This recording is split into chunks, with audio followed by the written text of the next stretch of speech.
తమిళనాడు రాజకీయాలు చాలా కన్ఫ్యూజన్ ని క్రియేట్ చేసాయి ఇప్పటి వరకున్న. సో మంచి మెజారిటీతో గెలిచిన విజయ్ ముఖ్యమంత్రి పదవికి ఈ రోజు ప్రమాణ స్వీకారం చేయలేదు అనే బాధ చాలా మందిలో ఉంది. అక్కడున్న లోకల్స్ అందరూ కూడా ఆయన ఇంటి దగ్గరికి వెళ్లి మరి కన్నీళ్లు పెట్టుకుంటూ ఈ నాయకుడు మాకు కావాలి, విజయ్ గెలవాలి, ప్రభు దీవించు అని చెప్పేసి అవన్నీ మనం రీల్స్ చూస్తూ ఉన్నాం. అయితే ఇలాంటి తరుణంలోనే ఏదైతే గవర్నర్ నిన్న మీటింగ్ లో వద్దు, కుదరదు, మీకు మ్యాజిక్ ఫిగర్ లేదు, వాళ్ళని తీసుకొస్తే గానీ ఇవ్వనని అన్నారు. సో ఇప్పుడు ఒక మంచి గుడ్ న్యూస్ చెప్పారు అనే వార్త వినిపిస్తోంది. సో ఆ డీటెయిల్స్ అయితే కనుక్కుందాం. మనతో పాటు senior journalist doctor Durga Vadlamani గారు ఉన్నారు. నమస్తే మ్యామ్. నమస్తే అండి మ్యామ్, ఒకంత అంటే మనకు సంబంధం లేకపోయినా మన మీడియేటర్స్ అయినప్పటికీ కూడా అంటే ఏమో కొత్త నాయకుడు వస్తాడేమో తమిళనాడుకి, ఒక హీరో ముఖ్యమంత్రి అయితే మంచిదే కదా అని ఒక అందరికి ఆనందంగా ఉంది. మనం కూడా మంచి విషయం, ఆల్ ద బెస్ట్ చెప్పాం.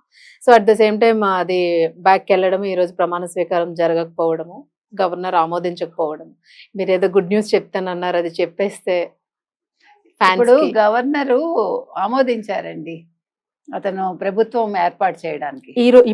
ఇప్పుడు జస్ట్ వచ్చిన న్యూస్, లేటెస్ట్ న్యూస్. సో మరి బలం ఎలా నిరూపించుకుంటారు? మీతో ఏ పార్టీలు ఉన్నాయి, మరి మీ సంఖ్యాబలం ఎంత ఉంది, ఇవన్నీ అడిగారు. అడిగితే అవన్నీ కూడా నేను అసెంబ్లీలో మా బలం నిరూపించుకుంటామని విజయ్ చెప్పడం జరిగింది. దానికి ఆయన ఆమోదించారు అని తెలుస్తోంది. అయితే ఇక్కడ రెండు అంశాలు మనం మాట్లాడుకోవాలి. ఇక్కడ చాలా కన్ఫ్యూజన్ అయితే ఉంది. డిఎంకే మాత్రం we will wait for 6 months అని చెప్పింది. అంటే మేము విజయ్కి టైం ఇస్తున్నాము 6 నెలలు, ఆయన ఎట్లా పాలన చేస్తాడు, ఎలాగా తను ఇచ్చిన హామీలు నెరవేరుస్తాడు, మేము వెయిట్ అండ్ సీ పాలసీలో ఉంటామని చెప్పింది. ఇంకో పక్క ఒక 25-27 మంది ఏడీఎంకే ఎమ్మెల్యేలు వాళ్ళు పాండిచేరిలో ఉన్నట్టున్నారు. తర్వాత ఈయన తన మొత్తం ఎమ్మెల్యేలని మహాబలిపురం రెసార్ట్ లో పెట్టాడు. ఇక్కడ మీరు డిఎంకేని మనం అప్రిషియేట్ చేయాల్సిన విషయం ఏంటంటే వాళ్ళు ఎక్కడ హార్స్ ట్రేడింగ్లు కానీ అలాంటివి ఏమి వాళ్ళు చేయరు.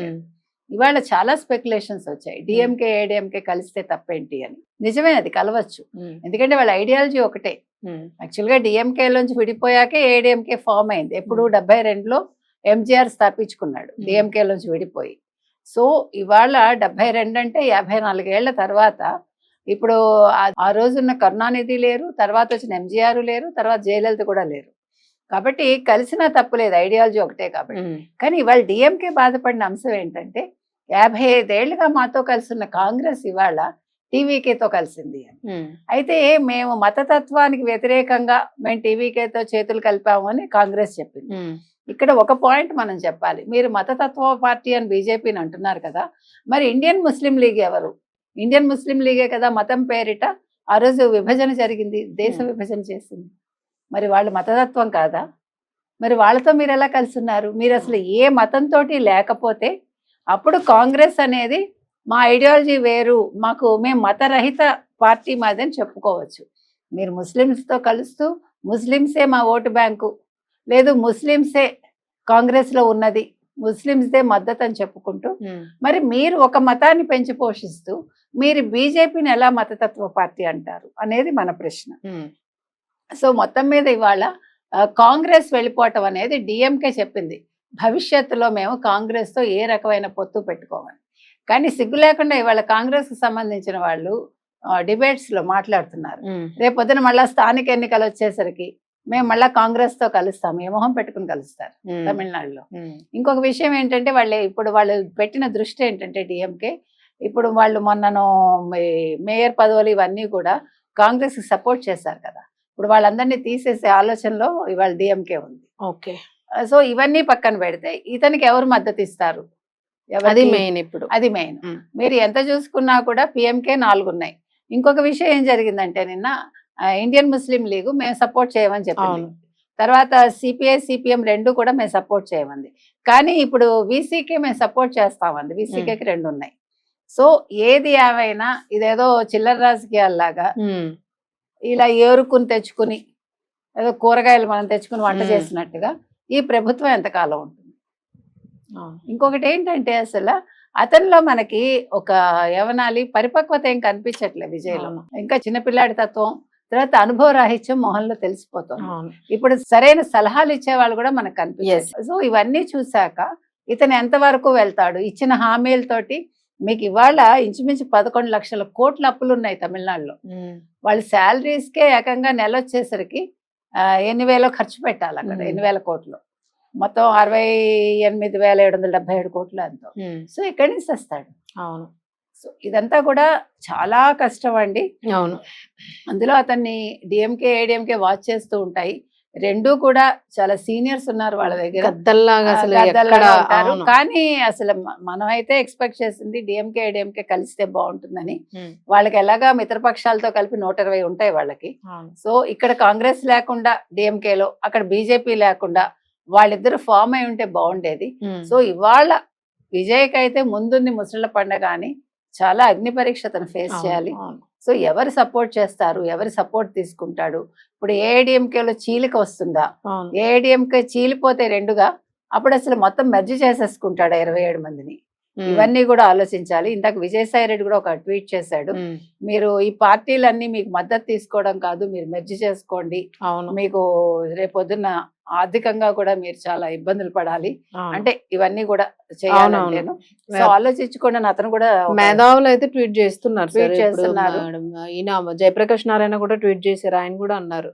సో ఇది కష్టతరమైన రాజకీయం, ఇప్పుడు వేస్తున్న అడుగులు మాత్రమే. చాలా, ఎందుకంటే ఇప్పుడు మీరు తలపండిన ద్రవిడ పార్టీలతోటి పోటీ పడు- మీరు పోటీ పడాలంటే ఇప్పుడు మీరు ఏదో కొండని పొటేలు ఢీకొన్నట్టే నన్ను ఉమ్. అడిగితే. ఉమ్. అలాగని వెనకంజ వేస్తాడా అంటే కాదు. కానీ ఇక్కడ నిన్న జరిగిన చిత్రాలు ఏంటంటే మనం మాట్లాడుకోవాల్సిన ఇంకొక అంశం, నిన్న కాన్వాయ్ ఇచ్చారు సడన్ గా, అవును. పోలీస్ కాన్వాయ్ వచ్చేసింది. అవును. ఇంకా ఏముంది, అంత హడావిడి అయిపోయింది. రాత్రి చూస్తే దాన్ని మొత్తం కాన్వాయ్ లేదు, తీసేశారు. ఎందుకు మేడం అంత షార్ట్ డెసిషన్, టైం ఇవ్వాలి కదా అట్లీస్ట్. అట్లా కాదుగా, అసలు అతనికి ఇవ్వడమే తప్పు. మరి ఎందుకు ఇచ్చారో మనకు తెలియదు. అతను నిరూపించుకోలేదు కాబట్టి తీసేశారు. మళ్ళీ ఇప్పుడు ప్రోటోకాల్ ఇస్తారా అనేది. మరి గవర్నర్ ఓకే చేశారు అదే మరి ఏం చేస్తారో చూడాలి. ఒకటి. రెండు, ఇవాళ 11:45 నుంచి 12 గంటల లోపు కదా అతను ప్రమాణ స్వీకారం అన్నాడు. నిన్ననే మనం మాట్లాడుకున్నాం. ఇవాళ షష్ఠి. అవును. యాక్చువల్ గా షష్ఠి కలహం అంటారు. అవును. ఆ తిథి అనేది కలహానికి దారి తీస్తుందని.